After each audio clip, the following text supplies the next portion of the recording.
ওরে ভাই, আমার ওয়াইফাই ওয়াইফাই নেই।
আসসালামু আলাইকুম।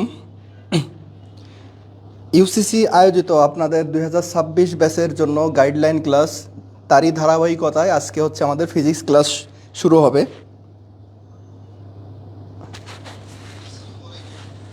সায়েন্সের প্রথম ক্লাস, আপনারা দ্রুত জয়েন হয়ে যান এবং আপনাদের সায়েন্সের ফ্রেন্ড যারা আছে তাদেরকে একটু মেনশন করুন বা আপনি শেয়ার দেন। আজকে আসলে আমরা তেমন পড়াশুনো করব না, মানে ফিজিক্স আতঙ্কের সাবজেক্ট, আমরা ফিজিক্সের ম্যাথ করায় আপনাদেরকে ভয় দেবো না। আমরা আজকে একটা গাইডলাইন, আমরা একটা ক্লাস মানে নিতে যাচ্ছি, যেটা দিয়ে আপনাদের ভবিষ্যতে মানে আগামীতে আপনার উপকার হবে। আপনি কিভাবে প্রিপারেশন নেবেন, কোন দিকে প্রিপারেশন নেবেন, কেমন প্রিপারেশন নিলে আপনি কোন কোন ভার্সিটিতে কীভাবে অ্যাপ্লাই করতে পারবেন, এইগুলো নিয়ে আজকে আমরা আলোচনা করব। তাহলে আমরা কথা না বাড়িয়ে শুরু করি। আমি হচ্ছে শেখ শাকিল রহমান, প্রায় 17 বছর ধরে ইউসিসিতে ফিজিক্স ক্লাস নিচ্ছি, হিউজ টাইম। এবং দেখেন, আমাদের সায়েন্সের স্টুডেন্ট যারা আছি তারা এখন আমাদের এইচএসসি শেষ, কোনো কোনো জায়গায় প্র্যাকটিক্যাল শেষ বা কোথাও কোথায় প্র্যাকটিক্যাল শেষ হয়নি। তার পরবর্তীতে আমাদের এখন টার্গেট কি, অপশন কি। একটা সায়েন্সের স্টুডেন্টের জন্য আমাদের মূলত 5টা, আরও অনেক অপশন খোলা আছে, মূলত 5টা অপশন আমি এখানে দেখাচ্ছি। দেখেন এখানে কি কি অপশন আমরা দেখতে পাচ্ছি। নাম্বার 1 অপশন হচ্ছে আমাদের ইঞ্জিনিয়ারিং যে অপশনটা আছে, বুয়েট, কুয়েট, রুয়েট, চুয়েট, এই টাইপের যেগুলো আছে ইঞ্জিনিয়ারিং, সেটা একটা অপশন হতে পারে। নাম্বার 2 অপশন হচ্ছে মেডিকেল। নাম্বার 3 হচ্ছে ভার্সিটি, শুধু ভার্সিটি এ ইউনিট, এইটা। নাম্বার 4, এখন দেখেন এই 3টা নিয়ে আগে আলোচনা করে নিই আমরা। ইঞ্জিনিয়ারিং, মেডিকেল, ভার্সিটি, আপনাদের এখন খুব ক্রুশাল একটা মোমেন্টে আপনারা আছেন। এখন যদি আপনারা ভুল ডিসিশন নেন তাহলে কিন্তু আপনাদের লাইফটা ওলটপালট হয়ে যাবে। সেক্ষেত্রে আপনারা জানেন যে ইঞ্জিনিয়ারিং, মেডিকেল বা ভার্সিটির প্রশ্নের প্যাটার্ন কেমন আপনাকে বুঝতে হবে। আমাদের ম্যাক্সিমাম বাবা মা যখন একটা সন্তান জন্ম লাভ করে তখনই ডিসিশন নিয়ে ফেলে যে আমার ছেলেকে আমি ডাক্তার বানাবো বা ইঞ্জিনিয়ার বানাবো।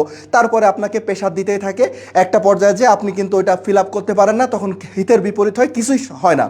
ইঞ্জিনিয়ারিংয়ের ব্যাপারটা এখানে কিন্তু আপনার যেই রিকোয়ারমেন্ট থাকবে, নাম্বারের রিকোয়ারমেন্ট, যেহেতু এবার পরীক্ষার প্রশ্ন একটু হার্ড হয়েছে, আপনি সেই রিকোয়ারমেন্টটা ফিল আপ করতে পারবেন কিনা সেটা আগে দেখবেন।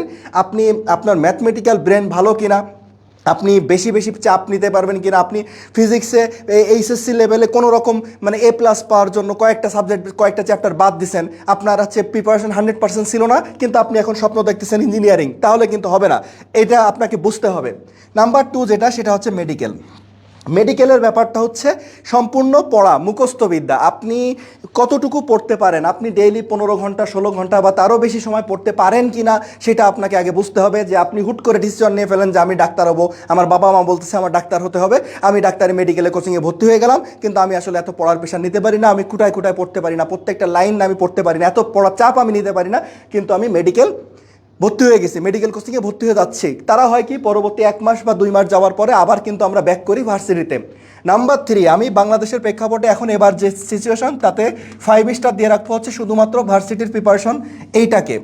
এখন দেখেন, এই যে অপশন 1 আর অপশন 2, খুব সত্য কথা একটা, খারাপ শুনতে গেলেও এইটার প্রিপারেশন কিন্তু আসলে আপনার এখন না। এইটার প্রিপারেশন ইঞ্জিনিয়ারিং বা মেডিকেলের প্রিপারেশন শুরু হয়ে গেছিলো আজ থেকে আরও 2 বছর আগে, এইচএসসির প্রথম থেকে। এখন এইচএসসির প্রথম থেকে যারা ইঞ্জিনিয়ারিং বা মেডিকেল টার্গেট তাদের পড়ার স্টাইল কিন্তু আলাদা, এবং এইটা কিন্তু আমাদের খুব বেশি স্টুডেন্টরা যে আমাদের সবাই আপনার আশেপাশের বন্ধু বান্ধবী সবাই যে একদম এইচএসসির প্রথমে উঠেই একদম বুয়েটের জন্য প্রিপারেশন নিছে, মেডিকেলের জন্য প্রিপারেশন নিছে, না এমন না, বিষয়টা এমন না। আমি ধরে নিচ্ছি 20 থেকে 30% স্টুডেন্ট তারা মোটামুটি ফার্স্ট ইয়ারের পরে ফার্স্ট ইয়ার বা সেকেন্ড ইয়ার থেকে সিরিয়াস হয়ে গেছে এই দিকে যাওয়ার জন্য। বাকি যে 70% আমরা স্টুডেন্ট আছি আমজনতা, তাদের জন্য কিন্তু অপশন খোলা হচ্ছে ভার্সিটি। এখন এই ভার্সিটির জায়গাটাই হচ্ছে আমাদের একটা ট্রাম্প কার্ড। এখন এই ভার্সিটি ভর্তি পরীক্ষা, এইখানে সিট সংখ্যাও যদি আপনি কম্পেয়ার করেন ইঞ্জিনিয়ারিং মেডিকেলের থেকে, ভার্সিটির কয়েক 10 গুণ 20 গুণ সাবজেক্ট এখানে আছে। এখন আপনার টার্গেট হচ্ছে আপনি ইঞ্জিনিয়ারিং পড়বেন, আপনার নামের আগে ইঞ্জিনিয়ার বসাতে পারবেন, কোনো সমস্যা নেই। আপনি ডিইউতেও কিন্তু ইঞ্জিনিয়ারিং সাবজেক্ট আছে না, সিএসসি আছে, আইটি আছে, টিপলি আছে। আপনি প্রযুক্তি বিশ্ববিদ্যালয়ে যখন গুচ্ছের আন্ডারে পরীক্ষা দিতে যাবেন আপনি ইঞ্জিনিয়ারিং পড়তে পারবেন, সেখানেও আপনি সিভিল, মেকানিক্যাল, আর্কিটেকচার যা মন চায় তাই পড়তে পারবেন। কিন্তু আপনার প্রিপারেশনটা হবে হচ্ছে ভার্সিটির প্রিপারেশন। 3টার প্রিপারেশনের কথা আমি পরে আসি। তাহলে এই হচ্ছে 3টা অপশন। এখন যারা একটু ভালো স্টুডেন্ট, যারা ভালো স্টুডেন্ট, পড়ুয়া স্টুডেন্ট, সিরিয়াস স্টুডেন্ট, যে না আমাকে কোথাও না কোথাও চান্স পাইতেই হবে এবং আমার মনের ইচ্ছা আমি মেডিকেল প্লাস মানে মেডিকেলও পড়বো, না হলে আমি কি পড়বো ভার্সিটিতে যাবো, ইঞ্জিনিয়ারিং পরীক্ষা দেবো, না হলে আমি ভার্সিটিতে যাবো, তাদের জন্য হচ্ছে আমাদের অপশন 4 আর অপশন 5। অপশন 4 আর অপশন 5, অপশন 4 হচ্ছে আমি রাখছি ইঞ্জিনিয়ারিং প্লাস ভার্সিটি, অপশন 5 হচ্ছে মেডিকেল প্লাস ভার্সিটি। এইটা কিন্তু হাই রিস্ক, 2 নৌকায় পা, হাই রিস্ক জোন। কারণ আপনি এইখানে কিন্তু আবার ঝামেলায় পড়বেন যদি আপনি সেই লেভেলের স্টুডেন্ট। আমি বারবার বলতেছি আপনি কেমন স্টুডেন্ট, আপনার লেভেলটা কোথায়, আপনি কতটুকু পড়াশুনো করতে পারেন সেইটা কিন্তু আপনাকে বুঝতে হবে। আপনি যদি না বুঝে হুট করে একটা ডিসিশন নিয়ে ফেলেন আপনার কিন্তু পুরো সময়টা লস। কারণ এই ডিসিশনটাই হচ্ছে আপনাদের আগামী আগামী 5 বছর না, আগামী 5 বছর তো ভার্সিটির লাইফ প্লাস সারা জীবন ডিপেন্ড করতেছে। সুতরাং খুব সাবধান। তাহলে আমার প্রাথমিক সাজেশন, যারা একটু মিড লেভেলের স্টুডেন্ট বা হায়ার লেভেলের স্টুডেন্ট কিন্তু পড়াশুনো আগে ভালো করে করেননি, তারা আগামী 3 মাস যদি আপনি ফুল ইফোর্ট দেন ভার্সিটির পিছনে, ভার্সিটির প্রিপারেশনে, ইনশাল্লাহ আপনার কোথাও না কোথাও চান্স হয়ে যাবে। তাহলে একটু কমেন্ট করেন যে কার কোনটা ইচ্ছা, এর মধ্যে অপশন কোনটা আপনি বেছে নেবেন।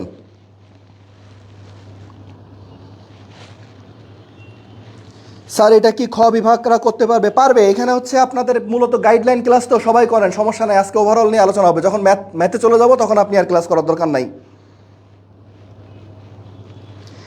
একটু ক্লাসটা শেয়ার দিয়ে ফেলেন এবং একটু কমেন্ট করেন যে আসলে আপনি কোনটার প্রিপারেশন নিতে যাচ্ছেন, সায়েন্সের স্টুডেন্ট, তাহলে আমার জন্য সুবিধা হবে। আমি তাহলে নেক্সটে যাব।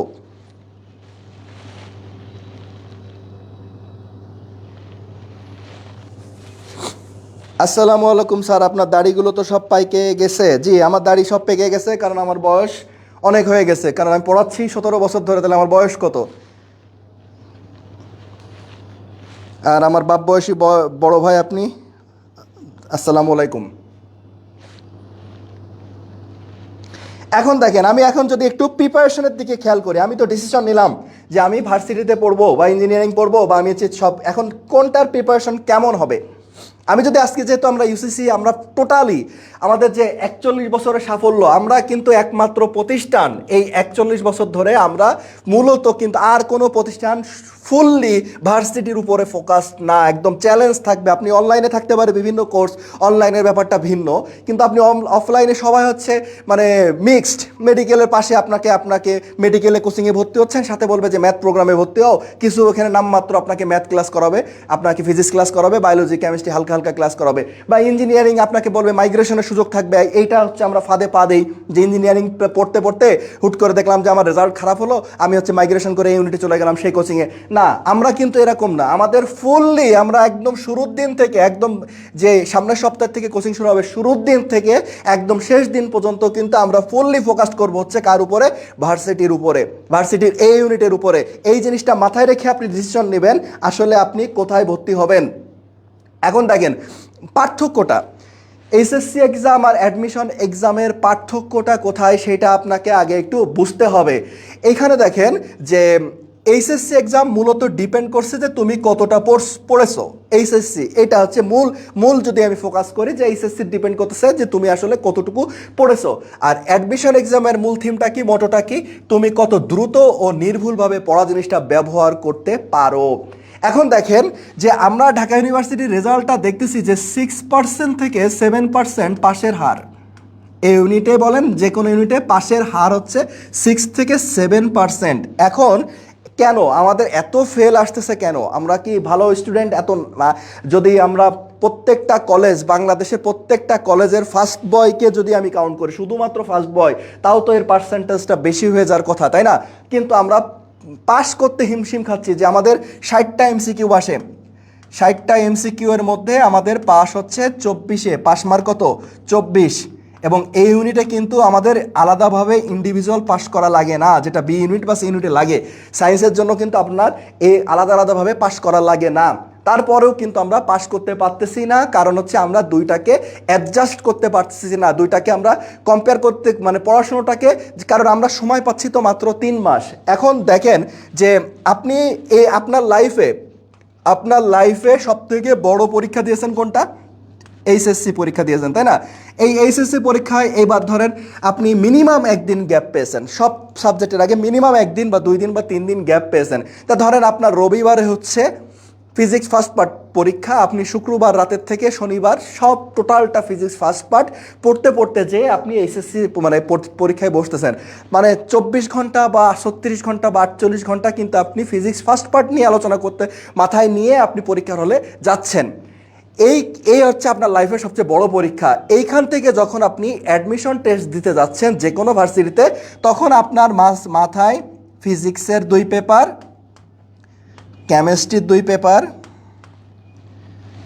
ম্যাথের 2 পেপার, বায়োলজির 2 পেপার, মানে 8টা পেপার। আপনি যা যা পড়ছেন এই সব কিছু মাথায় নিয়ে আপনার পরীক্ষার হলে ঢুকতে হচ্ছে।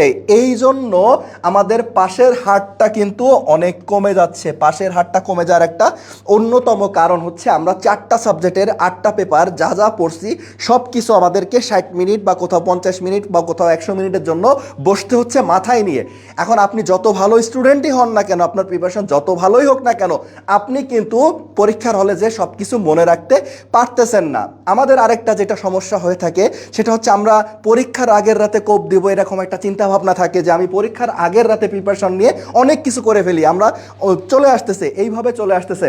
এখন আপনার ধরেন আগামীকাল আপনার ঢাকা ইউনিভার্সিটির ভর্তি পরীক্ষা আছে, এখন সায়েন্সের এই ইউনিটে পরীক্ষা দেবেন বা আপনি যে কোনো ইউনিটে পরীক্ষা দেবেন, তাহলে আপনি যদি বি ইউনিটের কথা চিন্তা করেন, আপনার আগামীকাল পরীক্ষা, তাহলে আপনাকে এখন ইংলিশ, বাংলা, সাধারণ জ্ঞান, জিকে সব কিছু, যদি আপনি সি ইউনিটের কথা চিন্তা করেন যে আমাদের অ্যাকাউন্টিং, ম্যানেজমেন্ট, ফিনান্স বা মার্কেটিং যে কোনো একটা, তাহলে সব কিছু কিন্তু মাথায় নিয়ে আপনাকে পরীক্ষা দিতে যেতে হচ্ছে।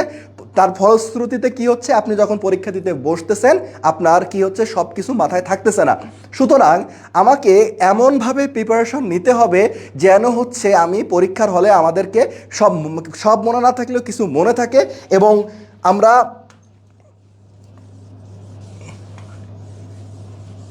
ভুলে না যায়, রিভাইজ না দেওয়া যায়। এই ক্ষেত্রে আপনাদেরকে আমি একটা জিনিস নিয়ে আজকে আলোচনা করব, যেহেতু এই আলোচনাগুলো আসলে আমরা ক্লাসে সময় পাই না, ক্লাসে আমরা পড়ানো নিয়েই আমরা ব্যস্ত থাকি। রিভাইজড ম্যাটেরিয়াল, এই যে একটা রিভাইজড ম্যাটেরিয়াল নামে একটা কথা বললাম, এইটা আসলে কি? এটা আপনি কোচিংয়ে যখন আমাদের কাছে আসবেন, যখন আপনি ক্লাস করবেন, তখন প্রত্যেক দিন আপনাকে যখন পড়ানো হবে তখন আপনি চেষ্টা করবেন আপনি একটা নোট করা। আমরা সায়েন্সের স্টুডেন্টরা বিশেষ করে আমরা এত হিউজ ফেল করতেছি। আপনার অ্যাডমিশনে চান্স পাওয়ার জন্য অনেক মেধাবী হতে হবে না, আপনার ভার্সিটিতে চান্স পাওয়ার জন্য অনেক পড়ুয়া স্টুডেন্ট বা মেধাবী হওয়া লাগবে না, আপনাকে হতে হবে সেটা হচ্ছে স্মার্ট। আপনি যদি স্মার্ট ওয়েতে পড়াশুনো করেন, তাহলেই কিন্তু আপনি অনেক কঠিন জিনিস, মানে আপনার সহজ করে আপনি যদি পড়েন তাহলে আপনি অনেক সহজভাবে আনসার করে আসতে পারবেন, আপনি যে কোনো ভার্সিটিতে চান্স পাইতে পারবেন স্মার্ট ওয়েতে পড়ে। আমি সারাদিন পড়তেছি, আমি 15 ঘন্টা পড়ি, 12 ঘন্টা করে পড়ি, লাভ নাই। কেন লাভ নাই? আমি পরীক্ষার সময় যে মনে রাখতে পারতেছি না। ম্যাক্সিমাম স্টুডেন্ট যেটা আমরা ভুল করি সেটা হচ্ছে, আমরা যেদিন আজকে ধরেন আপনি কোচিংয়ে আসছেন, ফিজিক্সের ক্লাস হলো, আপনি আগামী 2 দিন ফিজিক্স পড়লেন, তারপরে কেমিস্ট্রি ক্লাস, তারপরে ম্যাথ ক্লাস, তারপরে বায়োলজি ক্লাস, এক সপ্তাহ পরে যে আবার ফিজিক্স ধরতেছি, তারপরে যে আবার কেমিস্ট্রি, ম্যাথ, এইরকম করতে করতে যখন 1 মাস কোচিংয়ের বয়স হয়ে যায়, 1 মাস যখন পার হয়ে যায়, তখন দেখা যায় কি আপনি প্রথম দিকের ক্লাসে যা করছেন সব আসলে ভুলে গেছেন।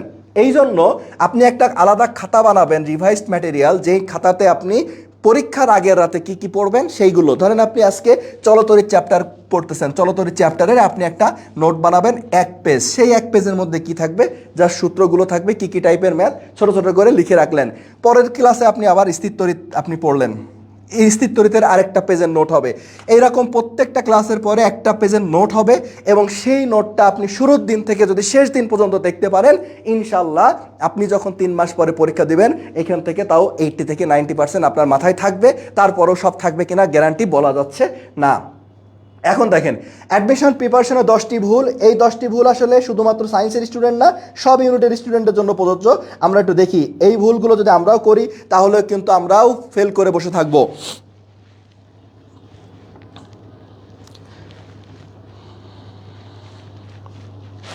দেখেন, অ্যাডমিশন প্রিপারেশনে 10টি ভুল।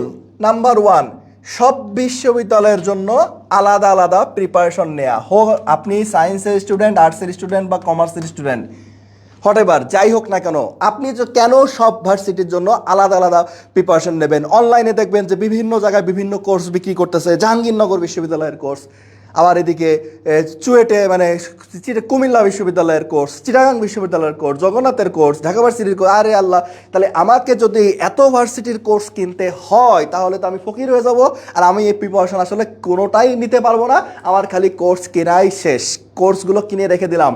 আপনাকে একটা রোড ম্যাপ তৈরি করতে হবে একটা ভার্সিটিতে। আপনি দেখেন যে আসলে আপনি কোথায় কোথায় কোন কোন ভার্সিটিতে পরীক্ষা দেবেন। ধরেন আমি পরীক্ষা দেবো, আমার টার্গেট হচ্ছে ডিউতে পরীক্ষা দেবো, ডিউতে পরীক্ষা দিলেই আমি চান্স পেয়ে যাবো এমন কোনো কথা নাই। আমি তারপরে পরীক্ষা দেবো জাহাঙ্গীরনগরে, আমার টার্গেট আছে আমি জগন্নাথে পরীক্ষা দেবো, আমি চিটাগাং পরীক্ষা দেবো, রাজশাহীতে দেবো, খুলনায় দেবো, আর জিএসটি দেবো। এখন এতগুলো দেওয়া নাও লাগতে পারে, আপনি এর আগেও চান্স পেয়ে যেতে পারেন। তাহলে আমি টার্গেট করলাম এই কটা। আবার এগ্রি আছে, এগ্রি জিএসটিও আছে। এখন আপনি একটু দেখেন, আপনাকে প্রথম কয়েকদিন, 1 দিন 2 দিন আগে, পরবর্তীতে টাইম পাবেন না, আপনি একটু খেয়াল করে দেখেন যে আমাদের ক্লাসে তো আমরা বোঝাই দেবই এইগুলো, যে এইগুলোর প্রশ্নের প্যাটার্ন আসলে কেমন, এইগুলোর প্রশ্ন কোন ভার্সিটিতে কেমন প্রশ্ন আসে, ঢাকা ভার্সিটিতে কোন কোন সাবজেক্ট থেকে প্রশ্ন আসে, সেখানে মার্কস কেমন, ডিস্ট্রিবিউশনটা কেমন, জাহাঙ্গীরনগরে কেমন, জগন্নাথে কেমন, তারপরে চিটাগাংয়ে কেমন। তা আপনি যখন দেখবেন সব ভার্সিটির একটা রোড ম্যাপ তৈরি করবেন যে আমি এই ভার্সিটিগুলোতে পরীক্ষা দেব, আপনাকে দেখবেন যে ওই সাবজেক্ট কিন্তু আর চেঞ্জ হয়ে যাচ্ছে না। আপনি ঢাকা ইউনিভার্সিটি থেকে জাহাঙ্গীরনগরে পরীক্ষা দিতে যাচ্ছেন, আপনার ভূগোলে অ্যান্সার করা লাগতেছে, আপনার পরিণীতে অ্যান্সার করা লাগতেছে, আপনার ইসলাম শিক্ষা অ্যান্সার করা, বিষয়টা তেমন না। আপনার সেখানে হচ্ছে কি অ্যান্সার করা লাগবে, ফিজিক্স, কেমিস্ট্রি, ম্যাথ। এখানেও আবার যে ফিজিক্সের আমার ঢাকা ইউনিভার্সিটিতে নিউটনের বলবিদ্যার থেকে প্রশ্ন আসে, কার শক্তি ক্ষমতার থেকে প্রশ্ন আসে, কিন্তু জাহাঙ্গীরনগরে আসে চলতরিৎ থেকে বা তাপগতিবিদ্যার থেকে। বিষয়টা এমন না, সব ভার্সিটিতেই আমাদের সিলেবাস এক। তাহলে আমি কেন প্রত্যেকটা বিশ্ববিদ্যালয়ের জন্য আলাদা আলাদা প্রিপারেশন নেব? আমার প্রিপারেশন হবে একটা সাবজেক্ট ফোকাস, যে না আমার ফিজিক্সের প্রিপারেশন শেষ, আমার কেমিস্ট্রির প্রিপারেশন শেষ, আমার ম্যাথের প্রিপারেশন শেষ, হ্যাঁ ব্যাস আমার হচ্ছে টোটাল ওভারঅল ভার্সিটির প্রিপারেশন শেষ। আমার কোনো প্রয়োজন নেই আলাদা আলাদা ভার্সিটির কোনো প্রিপারেশন নেওয়া। অনেকে কি করে, শুধু গাইড পড়ে, গাইড ডিপেন্ডেন্ট হয়ে যায়। আমাদের কাছে কিন্তু আমরা যখন আপনি ইউসিসিতে ভর্তি হবেন, সাথে সাথেই কিন্তু আপনাকে প্রায় 10-12টা গাইড দিয়ে দেওয়া হবে। ব্যাস আপনারা কি করবেন, বাসায় যে মনে করেন যে আমি তো বই সব পেয়ে গেছি, আলাদিনের চেরাগ আমার হাতে চলে আসছে, এই গাইডগুলো আমি বাসায় বসে ফাড়ায় ফেলবো একেবারে, আমি চান্স পেয়ে যাব, আমার আর ক্লাস করা লাগবে না। না, আপনাকে শুধু গাইড পড়লে হবে না, আপনাকে ফোকাস করতে হবে আমাদের ক্লাসগুলোর উপরে, প্লাস হচ্ছে এক্সামের উপরে। আপনি যত বেশি ক্লাস করবেন যত বেশি এক্সাম করবেন। দেখেন, অফলাইন এবং অনলাইনের মধ্যে পার্থক্যটা কি আপনি জানেন। ইউসিসিতে যখন আপনি ভর্তি হবেন, আপনি প্রত্যেকটা সাবজেক্টে প্রায় মানে আমাদের এই ইউনিটের জন্য প্রায় আপনি কমপক্ষে ক্লাস পাবেন হচ্ছে 50টা বেসিক ক্লাস, সাথে আপনি পাচ্ছেন সলভ ক্লাস, এগুলো আপনি পাচ্ছেন সলভ ক্লাস। এখানে ভর্তি হওয়ার সাথে আপনি পাচ্ছেন লাস্টের দিকে যে আবার ইন্টেনসিভ ক্লাস। এখন আপনি অনলাইনে কোর্স কিনলেন, আপনি কি হচ্ছে, আপনি এখানে 1000 জন ক্লাস করতেছে, 500 জন ক্লাস করতেছে। যদি লাইভ কোর্স হয় তাহলে আপনি একটা জিনিস বুঝতেছেন না, আপনি সেটা কমেন্ট করলেন, সেটা দেখতেছেও না। আর যদি ক্লাস রেকর্ড হয় তাহলে তো এই অপশনটাও নাই। অফলাইনের ব্যাপারটা, আপনি যখন ক্লাস করবেন তখন আপনাকে যখন একটা জিনিস বোঝানো হবে, আপনি যদি না বোঝেন, আপনাকে কিন্তু বারবার করে বোঝানোর সুযোগটা অফলাইনে আছে। এবং আমাদের ইউসিসির যে বৈশিষ্ট্য, আমাদের পরিচালক কামাল স্যার ফার্মগেট শাখায় বিগত বছরে যারা ক্লাস করছেন তারা জানেন, কোনো স্টুডেন্টরা যদি এসে বলে যে না আমি ওই ফিজিক্সের নিউটনের বলবিদ্যা চ্যাপ্টারটা বুঝিনি, মানে আমাদের ক্লাস একটা ক্লাসে হচ্ছে না, আমাদের আরেকটা ক্লাস দেন, স্যার কিন্তু সাথে সাথে আমাদের এত বেশি স্যার, এত বেশি ক্লাসরুম, কোনো সমস্যা নাই, আপনি আরেকটা ক্লাসে ক্লাস করতে পারবেন বা এক্সট্রা করে ক্লাস নামানো হবে আপনার জন্য, এই সুযোগ সুবিধাটা আপনি পাবেন। সুতরাং আমার সাজেশন হবে, যদি আপনাদের সামর্থ্য থাকে আপনারা চেষ্টা করেন অফলাইনে ভর্তি হওয়া, এবং আশা করি আপনারা একটা ভালো একটা সার্ভিস এখানে পাবেন। প্রিভিয়াস কোর্সে না করা 3 নম্বর আমাদের সলভ। এখন দেখেন, এইটা কিন্তু আমি 3 ইউনিটের জন্য একটা কথা বলতেছি যে প্রিভিয়াস ইয়ারের কোশ্চেন থেকে আমাদের প্রশ্ন আসে 70%। এইটা হচ্ছে আপনি লিখিত গ্যারান্টি যে আমাদের প্রিভিয়াস কোশ্চেন নিয়ে আসে 70%, আর 30% একটু মানঠান উল্টাপাল্টা করে দেই, 30% আসে হচ্ছে আমাদের নিউ কোশ্চেন। এখন আমরা যদি প্রিভিয়াস ইয়ারের কোশ্চেন ভালো করে সলভ করে যাই বেশি বেশি করে, আমরা কিন্তু একটা পরীক্ষার হলে যে কিন্তু 70% মার্কস কমন পাচ্ছি। 70% মার্কস কমন পাওয়া মানে হচ্ছে আপনি যদি সেইগুলো সলভ করতে পারেন তাহলে কিন্তু আপনি যে কোনো ভার্সিটিতে চান্স পাবেন। আপনারা কি করেন যে না, আমাদের এখন টার্গেট, আমরা এখন যেহেতু অ্যাডমিশন টেস্ট দেব, আমরা ফোকাস করি এই 30%। অনেক স্টুডেন্ট আছে যারা এই সময়ে আগামী 3 মাস এসে মনে করে যে নিজেদেরকে বিজ্ঞানী দাবি করে, যে এই প্রশ্নটা যদি এই হতো, এইগুলো যদি সেই হতো, এটা যদি উল্টায় আসতো, এটা যদি ঘুরায় আসতো, তাইলে কি হবে। এত কিছু চিন্তা করার টাইম আমাদের নেই। আমাদের মাথায় আপনার রাখতে হবে, আপনার এটা ছেলে খেলা না, এটা একটা মানে লোকাল গেম না, এটা একটা ইন্টারন্যাশনাল গেম। এখানে ফিজিক্স, কেমিস্ট্রি, ম্যাথ, বায়োলজি, আমি 4টা সাবজেক্টের 8টা পেপার একসাথে পরীক্ষা দিতে যাচ্ছি। আমি 4টা সাবজেক্টের ফিজিক্সের মধ্যে আমি সব পারি, আমি নিউটনের বলবিদ্যা পারি না, বাদ দিয়ে দেন, চ্যাপ্টারটা লাগবে না। এখন আপনি বলতে পারেন এটা আবার কেমন কথা বললেন। হ্যাঁ, কেন বলতেছি দেখেন, আমাদের এমসিকিউ আসবে হচ্ছে 15টা এমসিকিউ। তাহলে আপনি দেখেন প্রত্যেকটা চ্যাপ্টার থেকেও কিন্তু একটা এমসিকিউ আমরা ভাগে পাচ্ছি না। সহজ কথা, 15টা এমসিকিউ আসবে, তাহলে আমাদের প্রত্যেকটা চ্যাপ্টার থেকেও একটা, আমার 5-6টা চ্যাপ্টার গ্যাপ যাচ্ছে, সেখান থেকে কোনো এমসিকিউ আসবে না। 4+4টা রিটেন, তার মানে রিটেন এমসিকিউ মিলায়েও আমরা প্রত্যেক চ্যাপ্টার থেকে প্রশ্ন পাবো না। তাহলে হিসাব মানে বলাই যাচ্ছে, স্যাররা যদি ভালো হয়ে থাকে, যদি প্রশ্নের লেভেল স্ট্যান্ডার্ড তো করবেই যে কোনো ভর্তি পরীক্ষায়, তাহলে আমরা প্রত্যেকটা চ্যাপ্টার থেকে একটা করে প্রশ্ন পাচ্ছি। প্রত্যেকটা চ্যাপ্টার থেকে ফিজিক্সে আমরা প্রশ্ন পাচ্ছি একটা। তাহলে আপনার এত প্যারা নেওয়ার দরকার কি? আপনি এত প্রেশার নেবেন কেন? আপনার একটা চ্যাপ্টার কঠিন লাগতেছে, আপনি সেই চ্যাপ্টারটা বাদ দিয়ে দেন, কোনো সমস্যা নাই। আপনাকে মাথাটা ফ্রেশ রাখতে হবে। আমি আগেই বলছি যে আপনাকে স্মার্ট ওয়েতে চান্স পেতে চান। ফর্মুলা মুখস্থ করে কনসেপ্ট না বোঝা। আমরা অনেকেই মনে করি যে ফিজিক্সে মার্ক তুলতে গেলে আমি ফর্মুলা সব মুখস্থ করে ফেলবো, ব্যাস আমার চান্স হয়ে যাবে, আমি ফিজিক্সে ভালো মার্ক তুলতে পারবো। কিন্তু আমি পরীক্ষার হলে যে দেখলাম যে একটা প্রশ্ন আসছে, সেই প্রশ্নটা কোন সূত্র থেকে আসছে সেটাই আমরা বুঝতেছি না। সেটা বুঝতেছি কোন সূত্র থেকে আসতেছে সেটাও বুঝি, কিন্তু আমি অ্যাপ্লাই করতে পারতেছি না। কেন? কারণ আমাদের ম্যাক্সিমাম ক্ষেত্রে ডিইউ বা অ্যাডমিশন টেস্টের সূত্রের প্রথম লাইন না, দ্বিতীয় লাইন বা থার্ড লাইন থেকে প্রশ্ন আসার ব্যাপার আছে। যেমন ধরেন, আমরা একটা সূত্র দিলে আপনি বুঝবেন, টি = 2 পাই √L/g আছে না এটা। এখন এখান থেকে কিন্তু আমরা ইচ্ছা করলে লিখতে পারি যে T1/T2 √L1/L2, T1/T2 = √G2/G1, অথবা L1/L2 = G1/G2, আবার অথবা T1/T2 = L1/L2 × G2/G1। তার মানে একটা সূত্র থেকে কতগুলো বাচ্চা দিচ্ছে আমাদের এই মানে অ্যাডমিশন এসএসসি লেভেলে নর্মালি প্রথম লাইন থেকে চলে আসতো, কিন্তু অ্যাডমিশন টেস্টে আমাদের কি হচ্ছে, এই সূত্রের সেকেন্ড লাইন থেকে প্রশ্ন আসতেছে। সুতরাং শুধু সূত্র মুখস্থ করলেই হবে না, আপনাকে সেইগুলো অ্যাপ্লিকেশন শিখতে হবে, কিভাবে অ্যাপ্লাই করতে হবে, সূত্রটা কিভাবে ঘোরায় আসতে পারে, এইগুলো কিন্তু আমাদেরকে শিখতে হবে। তারপর রিভিশন না করা, আরেকটা আমাদের অ্যাডমিশন টেস্টের অন্যতম ভুল হচ্ছে রিভিশন না করা। রিভিশন করলেও আমরা করি লাস্টে, এটা হচ্ছে আমাদের ম্যাক্সিমাম স্টুডেন্টের পড়াশোনার স্টাইল। আমরা হচ্ছে লাস্টে প্রিপারেশন নিয়ে যে পরীক্ষার শেষের দিকে এক সপ্তাহ মডেল টেস্ট দেবো তখন রিভাইজ করবে। আপনি মাথায় রাখেন আপনার লাস্ট এক সপ্তাহ আপনি কত কিছু রিভাইজ দেবেন, এটা তো একটা অধ্যায় না, একটা পেপার না, আমাদেরকে সব হিউজ, যারা বি ইউনিটে পরীক্ষা দেবেন ইংলিশ বাংলা জিকে, হিউজ পরিমাণ জিকে, রিসেন্ট জিকে আছে, তারপরে আর বহুত কিছু, আবার ফিজিক্স কেমিস্ট্রি ম্যাথ বায়োলজি, এদিকে অ্যাকাউন্টিং ম্যানেজমেন্ট ফিনান্স, সব এত কিছু রিভাইজ নেওয়া সম্ভব না।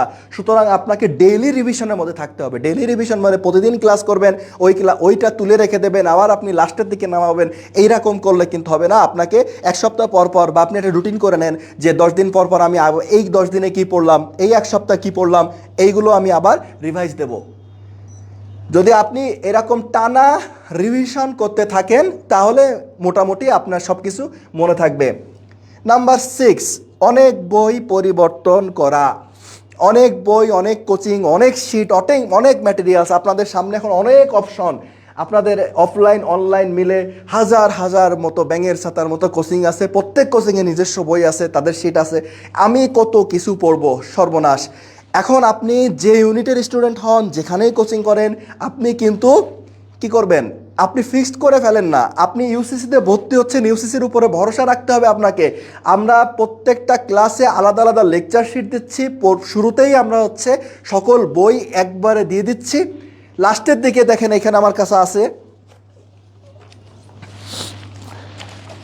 এই যে এখানে দেখতে পাচ্ছেন আপনারা, ইংলিশ, হিসাব বিজ্ঞান, finance, banking, business organization, marketing, আগের দিন কমার্সে, এরকম বাংলা, সব কিছু দেখেন, বাংলা, গণিত, আমাদের ম্যাথ, কেমিস্ট্রি, বায়োলজি, ফিজিক্স। দেখাই একটু আপনাদেরকে, এইটা আমরা সাজেশন যেটাকে বলি লাস্টে, এটাও কিন্তু আপনাদের ফ্রি দেওয়া হবে লাস্টে। ধরেন আমরা যেটা বলছি যে আমাদের প্রায় লাস্ট পর্যায়ে চলে আসছে, রিভাইসড ম্যাটেরিয়াল যেটা আপনি তৈরি করেননি সেটাও কিন্তু আমরা তৈরি করে দিচ্ছি, এবং এইটাই আমাদের প্রত্যেকটা অধ্যায় আবার এখানে আছে ভিতরে, এবং যতটুকু প্রয়োজন অল্প একটু, মানে এইটা আমাদের হিসাব করে দেখেন, আমাদের বইটা প্রায় 300-600 পেজের বই। লেকচার শিট আমাদের 10টা লেকচার শিট, 12টা লেকচার শিট, 13টা লেকচার শিট, সেইটা বাদ দিয়ে এখন লাস্টে আপনি রিভিশন দিবেন, সেখানে মাত্র 48 পেজের একটা সাজেশন আপনাকে দেওয়া হচ্ছে। আপনাকে যদি ইংলিশটা দেখাই, এই যে ঠিক একইভাবে ইংলিশটা যদি দেখাই, ইংলিশে জানেন আপনি গ্রামার, এটা সেটা হাবি জাবি দিয়ে বহুত কিছু আছে, সেই ইংলিশটাকে কিন্তু নিয়ে আসা হয়েছে 68 পেজের মধ্যে। এটা গত বছরের, এটা চিন্তা করেন না, এটা এখানে দেখেন 40 বছরের সাফল্য শীর্ষে আছে আমরা, গত বছর এটা, এইবার 41 আপনি পাবেন, আপনাদের সময় তৈরি করা হবে, এবং এইটা আপনি ফ্রি পাচ্ছেন। সুতরাং আপনার একটা অ্যাডমিশন জার্নির ফুল প্যাকেজ, আপনি ক্লাস করতে করতে লেকচার শিট পাচ্ছেন, লেকচার শিটে যেগুলো সমস্যায় পড়ে আটকে যাচ্ছেন, টিচাররা তো আছে, পাশাপাশি সেটা সলভের জন্য আমাদের বই আছে।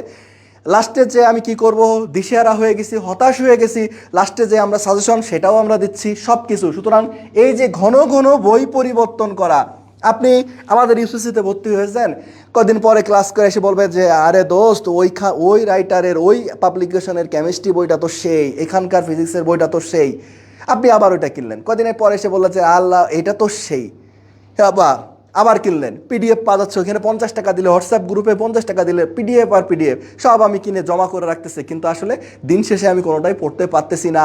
সুতরাং আপনাকে প্রথমেই ডিসিশন নিয়ে ফেলেন, আমি কি পড়বো, আমি কোন কোচিংয়ে পড়বো, আমি কি ম্যাটেরিয়ালস পড়বো। ঘন ঘন পরিবর্তন করার দরকার নাই, কারণ আপনি শেষে হবে কি, আপনি প্রত্যেকটার থেকে শুরু করতেছেন। আপনার একটা উদাহরণ দিই, আপনি এইচএসসিতে ভেক্টর চ্যাপ্টারটা মোটামুটি সবচেয়ে ভালো পারেন। কেন ভেক্টরটা ভালো পারেন জানেন? আপনি ভেক্টর প্রথমে একবার পড়েন, কোনো একদিন পড়াশোনা বাদ দিতে দিতে হুট করে একদিন মনে হলো যে আমি আজকের থেকে পড়াশোনা একদম হেভি সিরিয়াস, এতদিন যা করছি আমি হেভি সিরিয়াস হয়ে গেলাম, আজকের থেকে আমাকে এইচএসসিতে প্লাস পাইতেই হবে, আমাকে বুয়েটে চান্স পাইতে হবে, আমাকে ডিএমসিতে চান্স পাইতে হবে, হেভি অ্যাকশান দিয়ে শুরু করে আমি শুরু করলাম ফিজিক্সের ভেক্টর, হেভি আকারে আবার ভেক্টর প্রথম থেকে পড়ে নোট খাতা টাটা তৈরি করে লাল নীল পেন দিয়ে একাকার অবস্থা। আবার কদিন পরে শেষ, আবার 10 দিন পরে, আবার 20 দিন পরে আমি আবার সিরিয়াস হয়ে গেছি, আজকে এতদিন যা করছি আমি আজকের থেকে হেভি সিরিয়াস, আমি ফিজিক্সে প্রথম থেকে আবার খুললাম, আবার সে ভেক্টর। অন্য সাবজেক্ট শুরু করলেও একই অবস্থায় ওই সিরিয়াস হতে হতে বারবার করে আমাদের আর নেক্সটে আর সিরিয়াস হওয়া হয়ে ওঠে না। সুতরাং এই যে অনেক বই পরিবর্তন ম্যাটেরিয়ালস, এই বিষয়টা সাবধান। মডেল টেস্ট এবং এক্সাম, যত বেশি আপনি মডেল টেস্ট দিবেন, যত বেশি এক্সাম দিবেন, আপনার অ্যাডমিশনের চান্স পাওয়া তত সহজ হয়ে যাবে। এটার কথা তো আলাদাভাবে আপনাদের বোঝানোর দরকার নেই, আপনারা বুঝে গেছেন যে বোঝেন যে যত বেশি আমাদের পরীক্ষা একটা অন্যতম হাতিয়ার ভুল প্রশ্ন অ্যানালাইজ না করা। এটার ব্যাপারটা কি? এটার ব্যাপারটা হচ্ছে আপনি যখন আমাদের ইউসিসিতে ভর্তি হবেন, দেখতেছেন প্রত্যেক দিনই পরীক্ষা হয় আমাদের ক্লাসে, কিন্তু প্রত্যেক দিনই আগের দিনে যেটা পড়ানো হয়েছে সেটার উপরে পরীক্ষা। আমি পরীক্ষা দিলাম 20 মার্ক বা 15 মার্কের পরীক্ষা দিলাম, 11 পেলাম। যে 4টা পারলাম না, কেন পারলাম না, এইটা নিয়ে আমাদের কোনোদিন মাথা ব্যথা হয় না, আমরা খুলেও দেখি না বাসায় যে এই 4টা কেন পারলাম না, এই সূত্রগুলো কি আমার মনে ছিল না, নাকি সূত্রগুলো আমি জানতামই না। এই 4টা নিয়ে যদি আপনি একটু অ্যানালাইজ না করেন, এই সূত্রগুলো যদি নতুন করে না শেখেন, শুধু সূত্র না, যে কোনো প্রশ্ন, ইংলিশের গ্রামার হতে পারে, আমি এই গ্রামারটা, এই রুলসটা কি আমি পারতাম না, নাকি জানতাম না, না কি করতাম, হলো ভুল হলো কেন, এইটা যে যদি আপনি অ্যানালাইসিস না করেন, তাহলে কিন্তু আপনি নেক্সটে যখন আবার পরীক্ষা দেবেন, ওই টপিক থেকে যখন প্রশ্ন আসবে আপনি আবারও ভুল করবেন। সুতরাং ভুল প্রশ্ন বারবার করে অ্যানালাইজ করবেন। অন্যের রুটিন কপি করা খুব খারাপ একটা জিনিস। আমার ফ্রেন্ড 12 ঘন্টা করে পড়তেছে, আমাকেও 12 ঘন্টা পড়তে হবে। সে সকালবেলায় ফিজিক্স পড়ে, আমাকেও সকালবেলায় ফিজিক্স পড়তে হবে। সে এটা করতেছে, সেই কোচিংয়ে যাচ্ছে, আমাকে এই কোচিংয়ে যেতে হবে। সেই স্যারের কাছে পড়ে, সেই নোট কিনছে, আমাকে এই নোট কিনতে হবে। কেন? আপনার ফ্রেন্ড 14 ঘন্টা পড়ে, আপনি সেটা 4 ঘন্টায় কভার করতে পারবেন? আপনার সেই ক্যালিবার আছে, সেটা আপনার উপর ডিপেন্ডেড, আপনি কতটুকু, মানে আপনার সম্পূর্ণ আপনার উপরে। আপনি ডিসিশন নেন, এই রুটিন আপনি তৈরি করবেন। আপনার সকালবেলায় উঠে যখন ব্রেন ফ্রেশ থাকে, আপনি তখন কি পড়বেন? আপনি ফিজিক্স পড়বেন, নাকি ইংলিশ পড়বেন, নাকি অ্যাকাউন্টিং করবেন, সেটা আপনার ব্যাপার। আপনি তবে একটা রুটিন মাস্ট।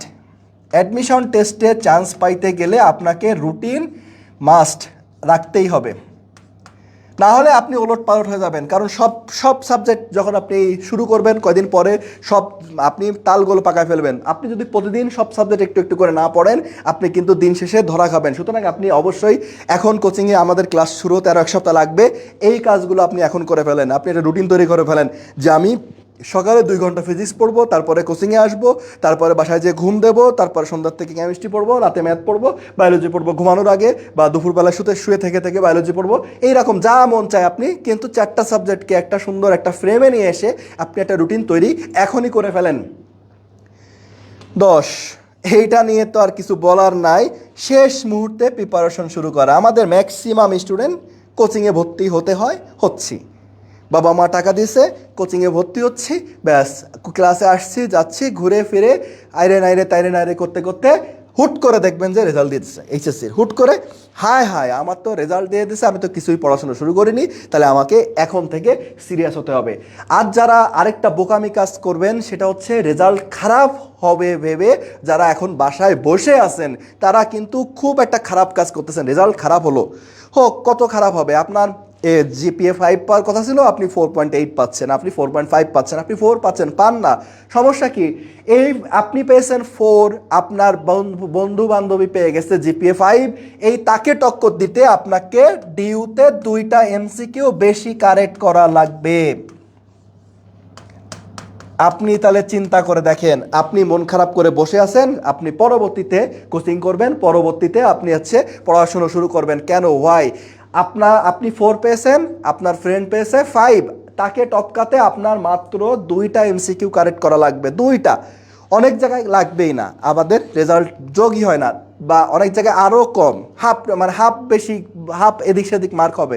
সুতরাং ওই এইচএসসির রেজাল্টকে আঁকড়ে ধরে আমরা যদি এখন প্রিপারেশন শুরু না করি, তাহলে কিন্তু এটা হবে চরম একটা বোকামি। তাহলে আশা করি আপনারা যে ইউনিটেরই স্টুডেন্ট হয়ে থাকেন, এই 10টা ভুল যদি আপনি করেন, তাহলে আপনার চান্স পাওয়া কঠিন হয়ে যাবে।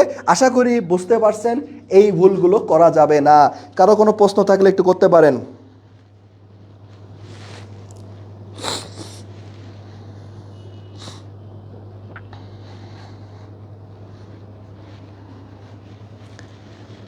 সব ব্রাঞ্চের মধ্যে কি একই দিনে একই পড়া, একই টিচার কি অলওয়েজ ক্লাস করাবে? না, সব ব্রাঞ্চেরই আলাদা আলাদা রুটিন থাকে। তবে আপনি প্রত্যেক সপ্তাহে, এইটা ফিক্স, প্রত্যেক সপ্তাহে সব সাবজেক্টের একটা করে ক্লাস, সলভ ক্লাস সব সাবজেক্টের একটা করে পরীক্ষা, 3টা লেকচার শিট শেষ হয়ে গেলে আমাদের একটা হুবহু ঢাকা ইউনিভার্সিটির অনুরূপ একটা ইভ্যালুয়েশন টেস্ট, যেখানে এমসিকিউ রিটেন, তারপরে সবগুলো শেষ হয়ে যাওয়ার পরে আমাদের হচ্ছে 12টা মডেল টেস্ট। এই থিমগুলো সব ব্রাঞ্চের জন্য ঠিক। এখন ব্রাঞ্চ ওয়াইজ ধরেন ফার্মগেটে শনিবারে ফিজিক্স হচ্ছে, মৌচাকে যে শনিবারে ফিজিক্স হবে এমনটা না, মৌচাকে শনিবারে কেমিস্ট্রিও হতে পারে। আর কারো কোনো প্রশ্ন?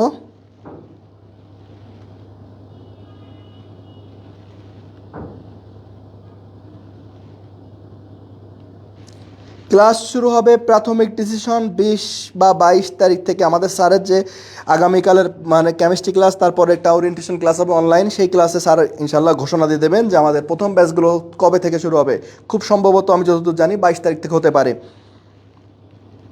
কারণ অনেক ভার্সিটিতে এখনও, অনেক ভার্সিটি বলতেছি, অনেকেই এখনও প্র্যাকটিক্যাল দিচ্ছে, অনেকে প্র্যাকটিক্যাল শেষ হলেই আমরা শুরু করে দেবো। আর কোনো প্রশ্ন?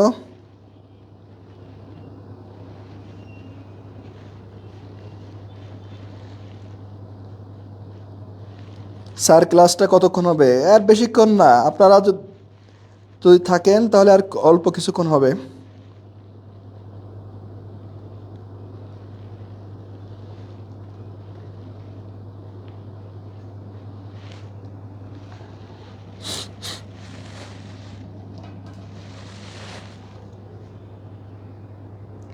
দেখেন, নেক্সট হচ্ছে ফিজিক্সে ভয় কেন, কম নাম্বার পাওয়ার আসল কারণ।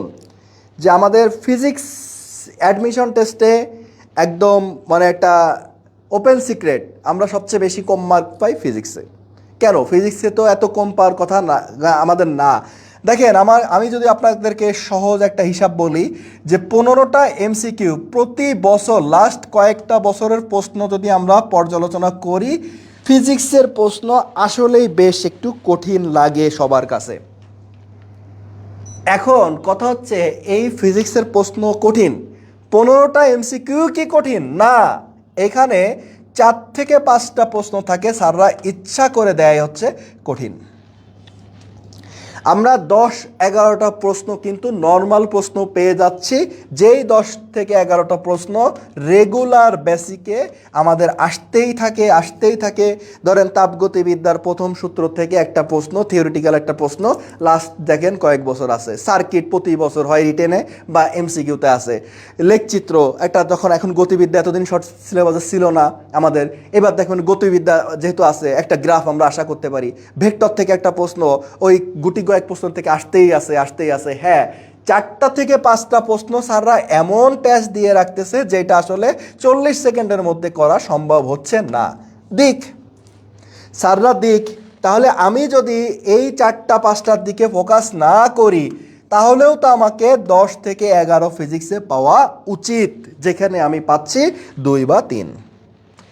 যেই স্টুডেন্ট ফিজিক্সে 10 পাবে, চ্যালেঞ্জ, সে অন্য প্রত্যেকটা সাবজেক্টে 10+ পাবে, 10+। কারণ ফিজিক্সের মার্কটাই আমি কম ধরে নিচ্ছি। তাই যদি হয়, তাহলে তার টোটাল মার্ক হচ্ছে 40+। খুব ভালো একটা সাবজেক্ট আমি পেয়ে যাচ্ছি, 500-র মধ্যে টপ আমি চলে যাচ্ছি 40+ মার্কস নিয়ে। এখন আমরা ভুলটা কি করি, পরীক্ষার হলে যে যখন 4টা-5টা প্রশ্ন উল্টোপাল্টা টাইপের প্রশ্ন আছে, আমাকে এমন একটা ভাব যে আমার ওই প্রশ্নগুলোই যদি আমি এখন মেলাতে পারি, তাহলে কালকে সকালবেলায় ভোরবেলায় আমাদের ভিসি স্যার আমাকে গাড়ি পাঠিয়ে দেবে যে আসো বাবা, তুমি এই 4টা ম্যাথ মিলায় ফেলছো, তোমাকে ঢাকা ইউনিভার্সিটিতে ভর্তি করে নিই। ব্যাপারটা হচ্ছে এমন, পরীক্ষার সময় আমাদের মূল ফোকাস থাকে, মূল কনসেন্ট্রেশন থাকে ওই কয়টার দিকে। শুধু ফিজিক্স বলে কথা না, যে কোনো ইউনিটের যে কোনো সাবজেক্ট, প্রত্যেকটা সাবজেক্টে ম্যাক্সিমাম ক্ষেত্রে দেখা যায় ওই একটা সাবজেক্টের একটা টেকনিক আপনাকে ঘাবড়ে দেয়া, পরীক্ষার হলে ঘাবড়ে দেয়া। আমার হাতে এমনিই নেই সময়, আমি একটা ম্যাথের জন্য সময় পাচ্ছি 40 সেকেন্ড, আমার সেই সময় 40 থেকে 60 সেকেন্ড, 50 সেকেন্ড, এরকম ধরেন 50 সেকেন্ড সময় পাচ্ছি। 50 সেকেন্ড সময়ের মধ্যে আমাকে প্রশ্নটা পড়তে হচ্ছে, আমাকে সলভ করতে হচ্ছে, আমাকে গোল পূরণ করতে হচ্ছে, সব কিছু করে ফেলতে হচ্ছে ওই সময়ের মধ্যে। এর মধ্যে আমি একটা প্রশ্ন দেখে, আমি বি ইউনিটের কথা বলি, একটা গ্রামার আর একটা সিনোনিমস, আর এই সিনোনিমসটা তো আমি পারি, এটা কালকেও পড়ছি, পরশুদিনও পড়ছি, স্যারের কাছে পড়ছি, এখানে পড়ছি, ব্যাস ওই সিনোনিমসটা আমার মনে করতেই হবে এখন। কেন বাবা ওই সিনোনিমস কেন আপনাকে মনে করতে হবে? আমি একটা ম্যাথ করতেছি, অর্ধেক করে যাওয়ার পরে বুঝছি যে আমার হচ্ছে না, আবার কেটে দিলাম, আবার করতেছি, মিলতেছে না। আমি ওই একটা প্রশ্ন নিয়েই আমি পড়ে আছি। কেন? ওই একটা প্রশ্ন মিলাতে যে আমার ওই পাশে যে 5-6টা MCQ ছেড়ে দিয়ে আসতে হচ্ছে। আপনি যেই পাস মার্ক হচ্ছে 24, আপনি যদি 40 টার্গেট করেন, আমি 40 ইনশাল্লাহ পাবো। আপনি কিন্তু 20টা MCQ ছেড়ে দিয়ে আসতে পারবেন। যেই প্রশ্নগুলো পরীক্ষায়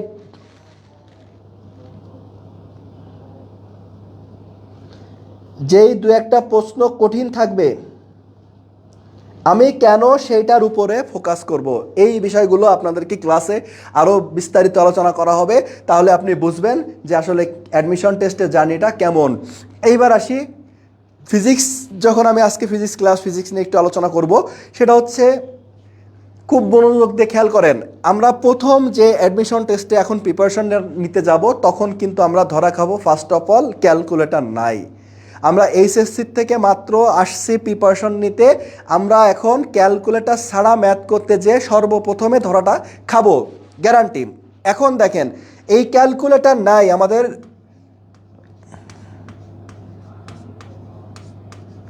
ক্যালকুলেটর নাই অ্যাডমিশন টেস্টে, আপনারা জানেন, তাই তো? এইটা নিয়ে খবরদার কেউ মাথা ব্যথা করবেন না, সেটাই আমি এখন ক্লিয়ার করে দেবো। কারণ এইচএসসি লেভেলের প্রশ্ন আর অ্যাডমিশন লেভেলের প্রশ্নের পার্থক্যটা কোথায়, ক্যালকুলেটর থাকা আর না থাকার পার্থক্যটা কোথায়, এইটা বোঝাই দিলে আপনার ভয়টা আসলে দূর হয়ে যাবে। দেখেন, এখানে সিম্পল একটা প্রশ্ন, আমি খুব জনপ্রিয় একটা প্রশ্ন নিয়ে আসছি, যে আমাদের অর্ধায়ু হচ্ছে 5 বছর, কত পরে তেজস্ক্রিয়তা কমে 1/32-তে হ্রাস পাবে। এখন এই প্রশ্নটাই যদি আমার এইচএসসি লেভেলে আসতো, আমরা কোন সূত্র দিয়ে ইউজ করতাম? n = n0 e⁻⁻ λt। এই সূত্রটা দিয়ে আমরা, তাই তো? এখন এর পরের লাইনে আমরা কি করতাম? এর পরের লাইনে আমরা এর নিচে নিয়ে আসতাম n0 e⁻⁻ λt। তারপরে দুইবারই আমরা লন নিতাম, loan n/n0 loan e⁻⁻λt loan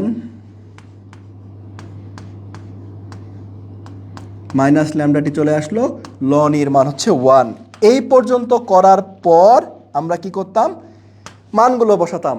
এখন কথা হচ্ছে, আমরা অ্যাডমিশন টেস্ট, এটা ঢাকা ইউনিভার্সিটিতে আসা প্রশ্ন, এই প্রশ্নটাই আমাদের ঢাকা ইউনিভার্সিটিতে আসছে। আমার কাছে তো ক্যালকুলেটর নাই, আমার কাছে সময় আছে 40 সেকেন্ড। আমি এখন কি করব, আদৌ এটা সলভ করা যাবে কি না? এখন দেখেন, একটা জিনিস আপনাদেরকে দেখাই। এইখানে একটা কথা আছে যে অর্ধায়ু মানে কি? টি হাফ হচ্ছে আমাদের 5 ইয়ার্স, টি হাফ 5 ইয়ার্স, তাই তো? এই অর্ধায়ু মানেটা কি? অর্ধায়ু মানে হচ্ছে ঠিক 5 বছর পর পর যে পরিমাণ পদার্থ থাকবে তার অর্ধেক হয়ে যাবে, তাই না? তাহলে আপনি হাতে কলমে, ক্যালকুলেটর তো দূরে থাক, কাগজ কলম দূরে থাক, আপনি মনে মনে চিন্তা করেন, ঠিক 5 বছর পর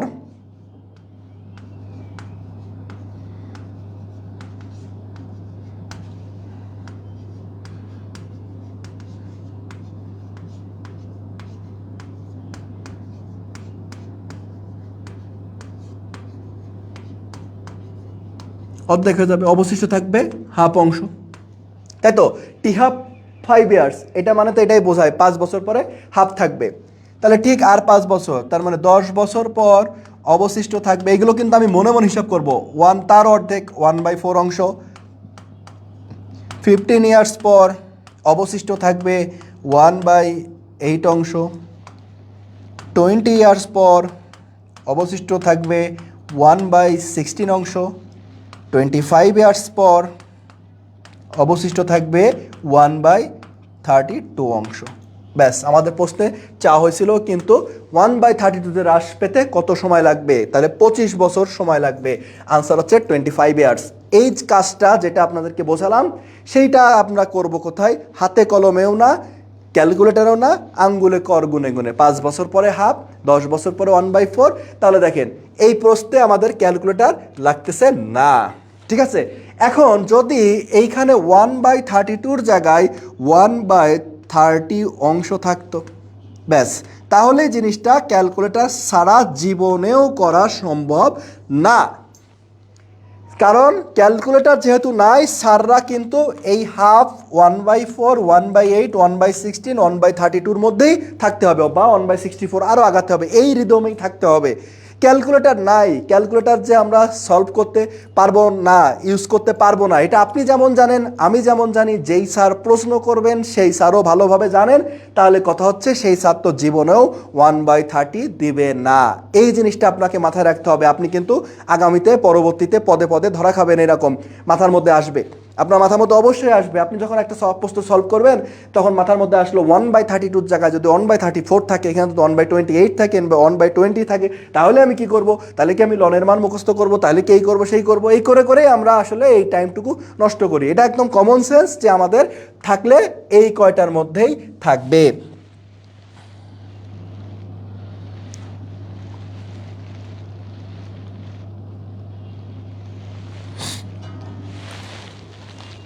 একাধিক টিচারের ক্লাস করার সুযোগ থাকবে ইউসিসিতে, অন্য প্রতিষ্ঠানে সেই সুযোগ দেয় না। এইটা একটা দেখেন ইম্পর্টেন্ট একটা পয়েন্ট। সেটা হচ্ছে আমাদের ইউসিসির যে সিস্টেমটা, ইউসিসির সিস্টেমটা কি, যে আমাদের ব্যাচ সংখ্যা তো অনেক। আপনাদের ধরেন আপনি একটা ব্যাচে ভর্তি হয়েছেন, সেই ব্যাচে শনিবারে হচ্ছে আপনি ফিজিক্স ক্লাস করছেন, শনিবার ফিজিক্স ক্লাস করছেন, রবি, সোম, মঙ্গল, বুধ, বৃহস্পতি প্রত্যেক দিনই কোনো না কোনো ব্যাচে আপনি দেখতেছেন যে আপনি ফিজিক্স ক্লাস হচ্ছে অন্য কোনো স্যার বা ওই স্যার। এখন আপনি একটা ফিজিক্স, দুইটা কাজ হতে পারে। আপনি একটা ক্লাস করে, শুধু ফিজিক্সের কথা না, এটা বেশি হয় ইংলিশে। যারা বি ইউনিটের স্টুডেন্ট আছেন, যে বি ইউনিটের ইংলিশে যেটা হয় যে একটা ক্লাস করলাম, আমার সম্পূর্ণ কাভার হয়নি, আমি আরেকটা ক্লাস করব। এখন আপনার হাতে আরও অপশন, কি অপশন? আমি এই স্যারেরই আরেকটা ক্লাস করব। অবশ্যই আপনি রবিবারে করতে পারেন বা সোমবারে করতে পারেন। আপনি মনে করেন যে না, আপনি আরেকটা স্যারে অন্য অন্য স্যারে ক্লাস করে দেখি কেমন, সেটাও কিন্তু আপনি এখানে এসে পাচ্ছেন। তার মানে আমরা বলতেছি যে আমরা ক্লাস দিচ্ছি হচ্ছে 70 ক্লাস বা 50 অফলাইন ক্লাস। ঠিক আছে, এটা হচ্ছে আমাদের যে কোর্স প্ল্যান। আপনি যদি ইচ্ছা করেন, আপনাদের গোপন একটা তথ্য ফাঁস করে দিই, এটা আসলে আপনারা বোঝেন কদিন পরে, যে ধরেন আমাদের 90 দিন কোচিং হবে, 90 ডেজ, প্রত্যেক দিন 4টা করে ক্লাস, তো 4×9 = 36। আপনি ইচ্ছা করলে 360টা ক্লাস করতে পারবেন চুরি গোপনে করে। যদিও কোনো একটা সুস্থ মানুষের পক্ষে এটা সম্ভব না, আমি জাস্ট বলতেছি আপনার হাতে অপশান। আমাদের প্রতিদিন 4টা করে ব্যাচ, তাহলে আমাদের 90 দিনই আমি ক্লাস করবো 4টা করে। আমি আর কিছু করবো না, আমি পড়াশুনো আর বই টই করবো না, বাসায় যে ঘুম দেবো, ঘুমের থেকে উঠে এসে আবার কোচিং করবো, 4টে ক্লাস 8 ঘন্টা করে করবো, আবার বাসায় যে ঘুম দেবো। যদি কেউ এই প্ল্যানে আগান, সে ইচ্ছা করলে 360টা অফলাইন ক্লাস করতে পারবেন। দরকার নাই, আমি অপশান বলতেছি, আপনি ইচ্ছা করলে আর একটু ক্লাস বাড়িয়ে করতে পারবেন অন্যান্য টিচারদের সাথে। দেখেন, আরেকটা প্রশ্ন সলভ করে আমি আজকে শেষ করব। স্যার আপনারা বেসিক থেকে ক্লিয়ার করবেন? অবশ্যই বেসিক থেকে। আমরা তো এমন না, আমি তো প্রথমেই আপনাদেরকে যে রোড ম্যাপটা দেখাইছিলাম, দেখেন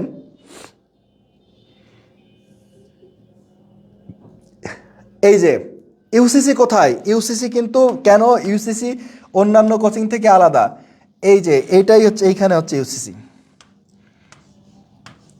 আমরা ফুললি কার উপরে ফোকাসড? আমরা হচ্ছে ভার্সিটির উপরে ফোকাসড। আমরা ইঞ্জিনিয়ারিং পড়াচ্ছি না আপনাকে, আমি কিন্তু মেডিকেল পড়াচ্ছি না। আমি কি পড়াচ্ছি আপনাদেরকে? কার জন্য আমরা প্রিপারেট করতেছি? ডিইউ, জেইউ, জেএনইউ, গুচ্ছ যত ভার্সিটি আছে সকল ভার্সিটির উপরে। এখন সেই ভার্সিটিতে এইখানে স্বাভাবিকভাবেই আমরা একটু, মানে যাদের বেসিক একটু দুর্বল, বা যারা এইচএসসিতে ভালো স্টুডেন্ট ছিল না, যারা ইঞ্জিনিয়ারিং মেডিকেল টার্গেট না, তারা আসতেছে। তারে যদি শুরু থেকেই আমি এখন যদি হাই ডোজ দেওয়া শুরু করে দেই, তাহলে তো সে কভার করতে পারবে না। সুতরাং আমরা প্রত্যেকটা ক্লাসে, প্রত্যেকটা সাবজেক্টে আপনি একটা ক্লাস করে দেখতে পারেন, ফ্রি ক্লাস এখানে এসে অফলাইনে, যে আমরা একদম শুরুর থেকে একদম বেসিক থেকে 0 to Pro এই টার্গেটেই আমরা কিন্তু আগাবো।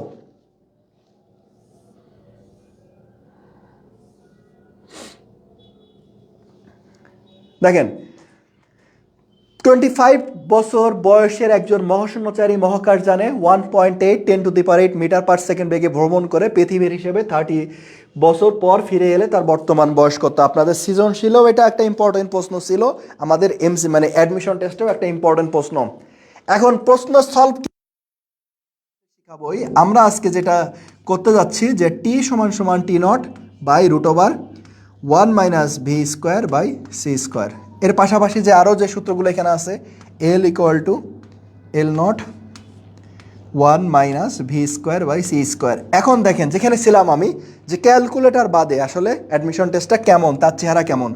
এখন আমাদের মূল ঝামেলা হচ্ছে এই অংশে 1 minus V square by C square. আপনি মনে করতে পারেন যে ক্যালকুলেটার বাদে এটা তো জীবনও সম্ভব না। এই অংশটা সলভ করতে পারলে আমি এই চ্যাপ্টারের সকল ম্যাথ আমি পেরে যাচ্ছি, কারণ সূত্র আছে হচ্ছে তিনটা, আরেকটা আছে এম সমান সমান M not by root over 1 minus V square by C square. এখন দেখেন এই অংশটুকুর ক্যালকুলেশন করতে ক্যালকুলেটার না আমি ইচ্ছা করলে মুখে মুখে করে দিতে পারবো।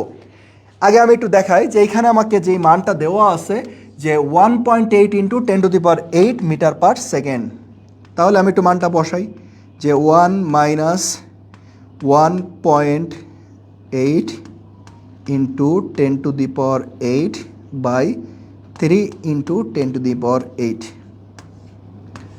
Whole square. এই হচ্ছে অবস্থা। এখন দেখেন 10⁸ 10⁸ কেটে গেল, 18কে 3 দিয়ে ভাগ করলে কত হয় 6, তার মানে এটাকে কাটলে 0.6কে যখন আমি স্কোয়ার করব, আরেকটা লাইন লিখি 1 মাইনাস 0.36, পয়েন্টের পরে এক ঘর স্কোয়ার করলে হয়ে যাবে 2টা। এটা আপনি আস্তে আস্তে ম্যাথ করতে করতে বুঝে যাবেন, যেহেতু আমি এইগুলো কেন বলতেছি আমরা ক্যালকুলেটর করে অভ্যাস।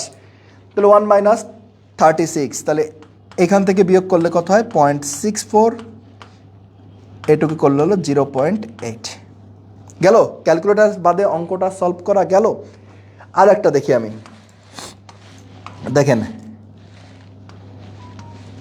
1 মাইনাস ভি স্কোয়ার বাই এই অংশটা যদি আমি বলি একটা মহাকাশযান 1 minus 2.4 into 10⁸ metre per second বেগে যাচ্ছে, মানে ভির মানটা হচ্ছে 2.4 10⁸, তাহলে তার নিচে সির মানটা বসান 3 ইন্টু 10⁸ হোল স্কোয়ার। এখন দেখেন একটু মুখে মুখে করার চেষ্টা করি। 10⁸ কাটা, 24কে 3 দিয়ে ভাগ করলে কত হয় 8, পয়েন্ট আছে মানে 0.8 কি স্কোয়ার করলে 0.64, 8টা 64, 1 মাইনাস 0.64 মানে 0.36, তাকে রুট করলে হয় 0.6। এখন এইখানে সেই আবারও আগের অঙ্কের মতো কথা। দেখেন এই অঙ্কগুলো আপনি তো ফ্রি একটা বই পেয়েছেন আমাদের বুলেট, সেখানে বিগত বছরগুলো প্রশ্নে দেখবেন এই যে মহাকাশযান তার বেগটা আসলে কত, তার বেগ দেখবেন 1.8 10⁸, 2.4 10⁸, অথবা দেখবেন যে √3c/2, এটাও সবচেয়ে বেশি বার আসে, অথবা c/√2, অথবা 0.6c, অথবা 0.8c, এই টাইপের বেগ আসছে। কারণ এখন কথা হচ্ছে যদি বলতো যে একটা মহাকাশযান 1.5 ইন্টু 10⁸ মিটার পার সেকেন্ড বেগে যাচ্ছে, তাহলেই কিন্তু আমি আর নাই বলতে আমি আর ক্যালকুলেটর বাদে এটা পুরোপুরি সলভ করতে পারবো না, পারলেও অনেক সময় লাগবে, যেটা 40 সেকেন্ডের মধ্যে করা সম্ভব না। সুতরাং যেই স্যার প্রশ্ন করবে সেটা তার মাথা ব্যথা, সে বেগটা কত দেবে। সুতরাং আপনি বুঝতেছেন আস্তে আস্তে করে আরও ক্লিয়ার হয়ে যাবেন যে ক্যালকুলেটর বাদে আর ক্যালকুলেটর সহ এইচএসসি আর অ্যাডমিশন টেস্টের অঙ্কের পার্থক্য। আমার অঙ্ক কোনো চেঞ্জ হচ্ছে না, কনসেপ্ট চেঞ্জ হচ্ছে না, আমার কি চেঞ্জ হচ্ছে, আমার ডিজিটগুলো অ্যাডমিশন টেস্টে এসে চেঞ্জ হয়ে যাচ্ছে। ক্লিয়ার? সুতরাং আমাদের ক্যালকুলেটর নাই, এইটা নিয়ে ভয় পাওয়ার কোনো কারণ নাই। কারো কোনো প্রশ্ন থাকলে করতে পারেন, নাহলে আজকের মতন আমি শেষ করব।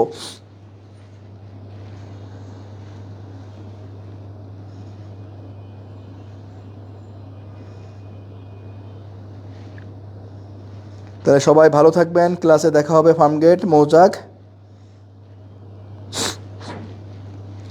স্যার আমি অলরেডি আপনাদের ইউসিসি জয়দেবপুর গাজীপুর ব্রাঞ্চে ভর্তি স্টুডেন্ট। যাক, কংগ্রেস, ভালো করে পড়াশুনো করেন, ইনশাআল্লাহ ঢাকা ইউনিভার্সিটিতে দেখা হবে।